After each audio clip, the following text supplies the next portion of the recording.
এখানকার প্রতিষ্ঠাতা কি হরিদাস বাবু?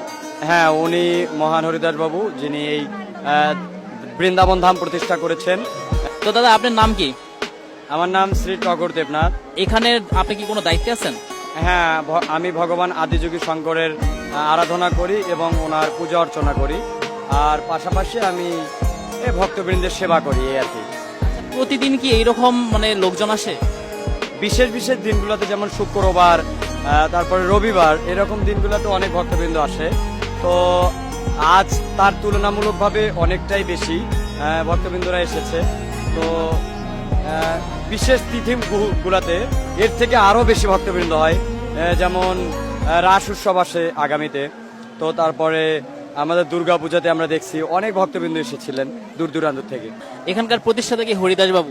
হ্যাঁ, উনি মহান হরিদাস বাবু, যিনি এই বৃন্দাবন ধাম প্রতিষ্ঠা করেছেন এবং দেশের যে সুনামধন্য সব থেকে বড় প্রতিষ্ঠান হিসেবে এটি পরিচালিত হচ্ছে এবং পরিগণিত হচ্ছে। তো এটা ওনাকে কৃতজ্ঞতা জানাচ্ছি এবং কোটি কোটি প্রণাম জানাচ্ছি। এই মন্দিরটা প্রতিষ্ঠা করতে মোটামুটি কত ব্যয় হয়েছে? বর্তমানে তাও 17 কোটি প্লাস চলে গেছে। অনেক টাকা, অনেক টাকা। এত ডোনেশন পাইছে নাকি নিজের কোনো অর্থ? এটা ওনার নিজস্ব ব্যক্তিগত অর্থ। আচ্ছা, হরিদাস বাবু সম্পর্কে আর দুই একটি কথা বলবেন। আচ্ছা, প্রথমত উনি একজন ব্যবসায়ী, আর ওনার রিসর্ট ছিল, রিসর্টের ব্যবসা করতো, পার্ক ছিল। তো এই ধরনের বড় বড় ব্যবসায়ের সাথে ওনার জড়িত আছে। আচ্ছা, এই জমিটা কতখানি হবে?